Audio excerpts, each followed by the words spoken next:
everyone, old school Pokemon here, back again with the PokeFlipz podcast, episode number 53, the premiere, joined by my usual co-host, Catch 'em All Collectibles, Dan.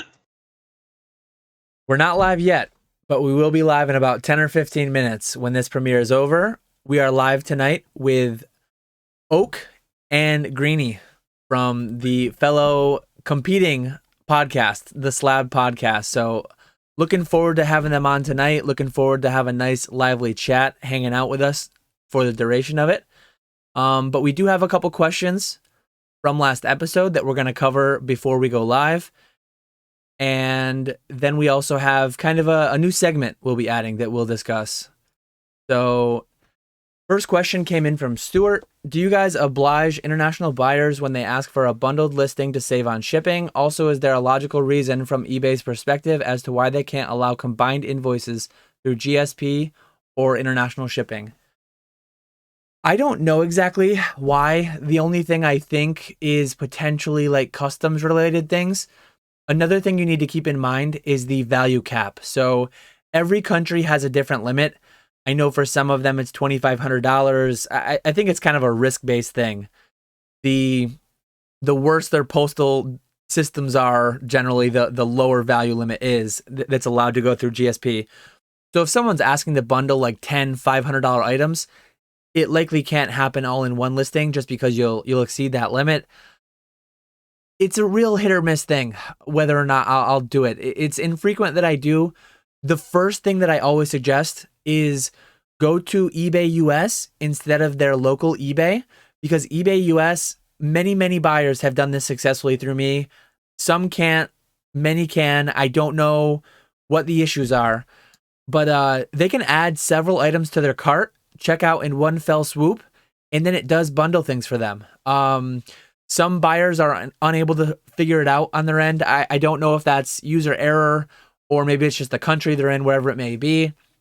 But yeah, there are ways that they can bundle things via the cart and pay all at once. And many of my buyers are able to do that with a little bit of instruction. I always just say use the cart on eBay US, and then most of them figure it out. So what about you? Do you find yourself making bundled listings very often? Or do you see the same thing with GSP where they can buy multiple? Yeah, so I don't understand it. It's so hit or miss for me. Some people are able to get combined shipping if they do the add to cart thing. Other people aren't able to get it. I really don't understand what's going on there. And then I know with my auction listings, I charge shipping on those listings, even for people in the US. And if someone international comes along and buys a bunch of them, I physically can't send them a combined shipping invoice. It'll pop up with an error message saying that the buyer's international, it's going through GSP, I can't send any type of invoice. So in that case, the buyer pays $4.99 shipping times however many listings he bought. Really not sure why that's a thing, why eBay doesn't offer the combined shipping, because I do have the weights listed in each listing, so you would think it would be fairly easy for eBay to figure that out. Hopefully that's something that changes, because it's something that leads to a lot of unpaid item strikes, where people didn't realize they're going to have to pay $5 shipping for each card, and they don't end up paying, so I have to cancel and relist it. So it is kind of a pain. But on the other end of that question, bundling listings for people to save on shipping, for me, it's a case-by-case basis.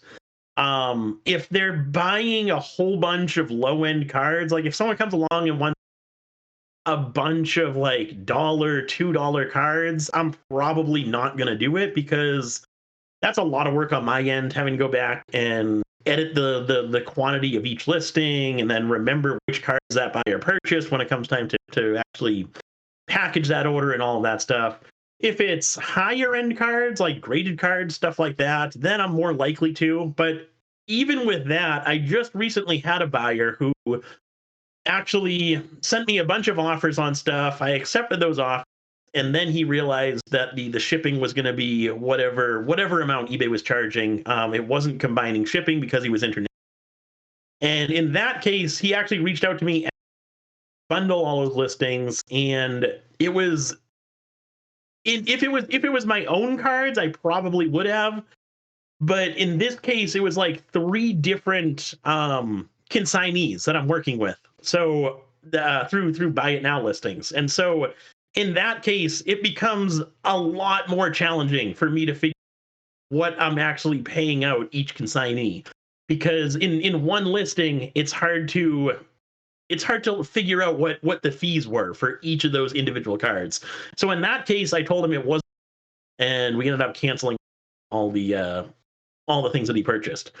So like I said, just case by case basis for me. Have you ever had this happen where somebody offered to take like 10 slabs, you make the listing for them, and then they ghost? Funny enough, I think I might actually have that happening right now. I had someone reach out to me asking to buy. I had a bunch of like non-factory cut jungle square cut cards, and I had someone reach out to me asking how much for all of them. I gave him a price. He said, "Okay, take it." I made the listing for him. This was just last night, and haven't heard anything from him since. So I might be having that happen right now. I've had that happen a couple times, and sometimes it's been through Instagram, so it was like off platform. I'm completely getting done with off platform stuff. But even on eBay, I've had people message me, "Hey, put these 10 together, I'll pay you X." Completely ghosted me. So it's like I ended 10 listings. I got all the cards out. I took a quick picture. I made a new listing. So frustrating to do that. So it's like those problem buyers just make it that much less likely. If it's a repeat customer, if it's a feel-based thing. We mentioned it's case by case. A lot of it's feel. You can kind of sniff out some of the ones that are maybe more likely to ghost you.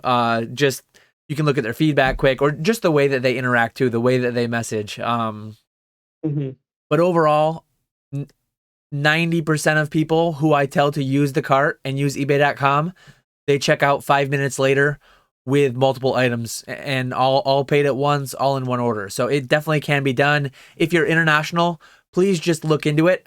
Some people have gone back and forth with me with like 10 messages. Like, how do I do it? It's not working. It's like, ask Google it, figure it out. I can't see what you're seeing. But yeah, I think we covered that one pretty well. It would be nice if eBay were to make it cleaner, especially in the auction case. I don't see that side of it. Hopefully, as they transition from GSP to the eBay international shipping, hopefully they do make it cleaner and easier. But for now, a lot of people do successfully do it under the current system. So there is a way.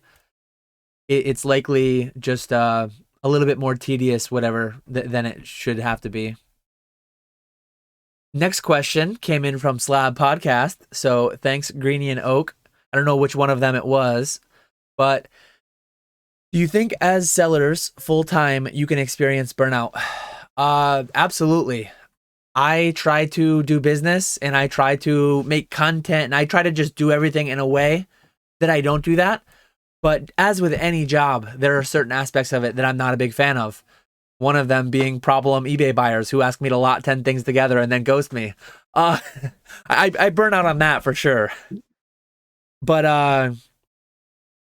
other than that, I would say, like, if you work in retail, if you work in food service, if you work in accounting, whatever you do, there are times in your life, like almost everyone at some point or another goes through a time in their life where they get really sick of their job, right? Like, thankfully, I'm still like in the honeymoon phase of my job. Maybe it's been less than 2 years. I'm still enjoying it overall, like vastly more than my last job. Maybe a day will come.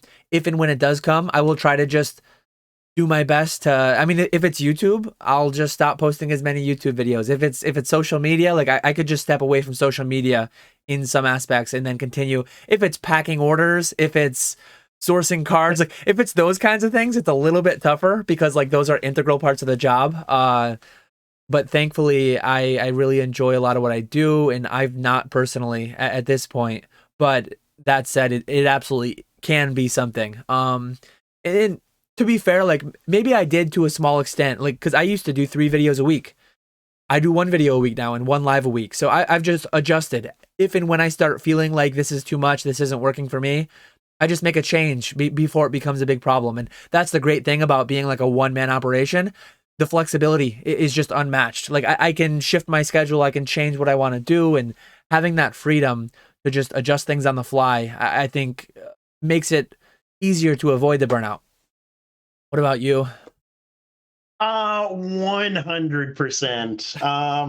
Something I'm going through right now. So like obviously haven't posted much on YouTube. For me, when I get into like a hectic time where I don't have much time on my hands, YouTube is the first thing that goes, because I like making videos, but at the same time, that's the area that I'm getting the least out of in terms of like working Return. money wise. Yeah. So that's easily the first thing to go. But lately, even eliminating the YouTube lately, I've been noticing that things are still like overwhelming for me. So that's kind of what I'm trying to figure out now. Is I'm kind of. Are you still there? I'm still here. Yeah. I just turned off my camera. Sorry. Okay. I'm trying to figure out like how I can kind of get out of this situation that I'm in, and I'm honestly leaning toward moving away from TCG Player and getting back on eBay, doing those 99-cent singles back on. Haven't figured things out fully yet, but I'm reaching a point where I'm starting to something needs to change at some point in the semi near future, because I am finally starting to realize that I can keep up this constant grinding pace. I don't want to ever. I won't say ever, but I don't want to completely give up those bulkier type cards. But at the same time, I want to give up selling those cards for 5-10 cents a piece on TCG Player. Yeah. I recently broke down the World Championship decks. I think we were talking last week, and I'm selling those cards on eBay. They're moving really, really well, and I'm selling them for at least 99 cents a piece. So really can't beat that type of margin compared to on TCG Player. I'd be selling those same cards for 5 to 10 cents a piece. And then that standard envelope track too. Like maybe at some point it will be coming to TCG Player. eBay does own TCG Player. Did you see the email go out? I don't know how you pronounce the name, but it's like Chedy. Chedy. Yes. They're stepping down. There's an interim one, some higher up at eBay that's stepping in until they fill the position from someone else. But it'll be interesting to just see, like, under new leadership, will they expedite any of the integration of the eBay standard envelope or things like that coming over to TCG Player? Will there be like some kind of a connection made between your TCG Player account and your eBay account? No idea, but it'll be interesting to see what they do with that. Yeah, that will be interesting. And there was a thread or a post on Facebook about that. Quick tangent. People like being surprised that he stepped down and retired, and people wondering how it's going to go from here on out. And my thoughts on that is, you started a company, you sold that company for an absolute fortune, so you're no longer in charge of that company. Why wouldn't you retire? Enjoy life. You're set for life now. I would immediately retire.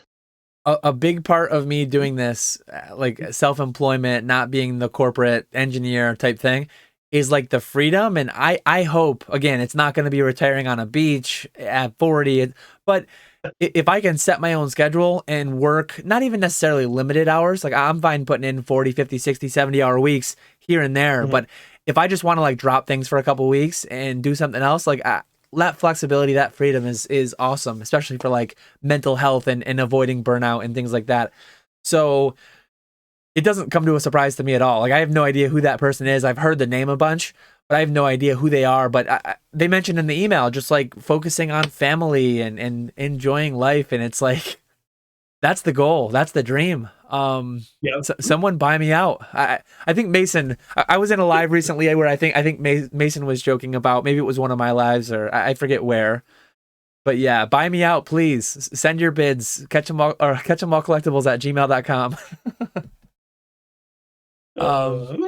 But yeah, good question. Good question by the Slabbed podcast. It'll be an interesting dynamic, I think.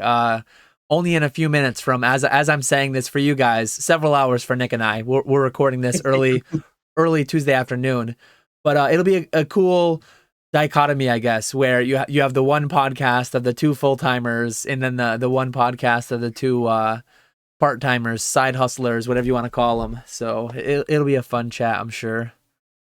Yeah, no, looking forward to it.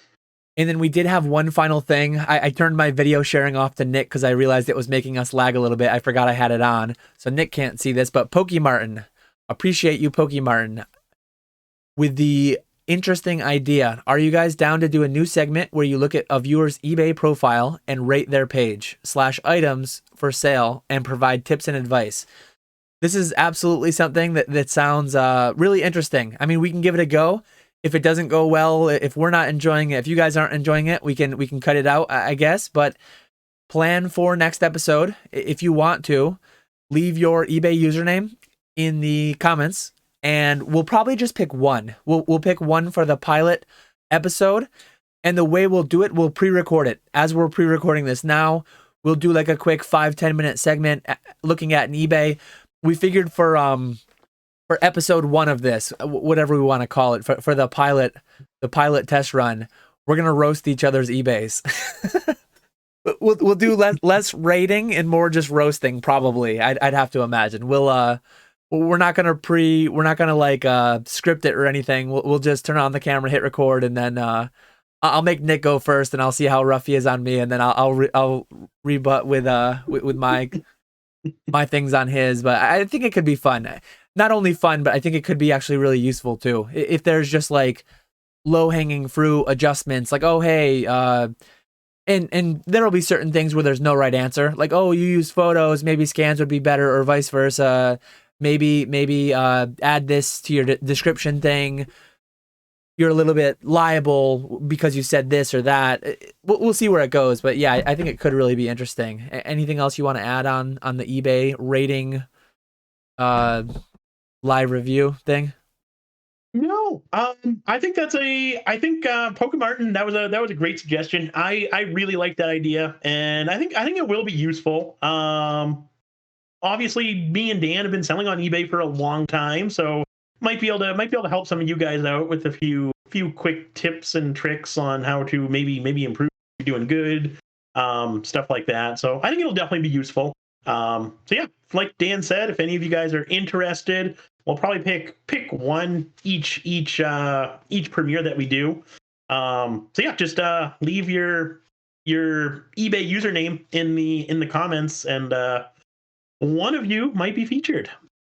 Yeah, should be fun. Looking forward to that. One more thing before we end. There were a few comments on the premiere last week about where to leave questions for the pre-recording. I told everyone to leave their questions in the actual live, so that way we're not having to look in two places. For that. Because on that, I did not look at the other place. I did not look at the premiere. So if there were any questions in the premiere, I missed those. I just looked. The only question on the premiere was, where do we leave our questions? So it looks like we're good. I think we covered our bases there. Yes. So leave questions for the premiere in the actual live.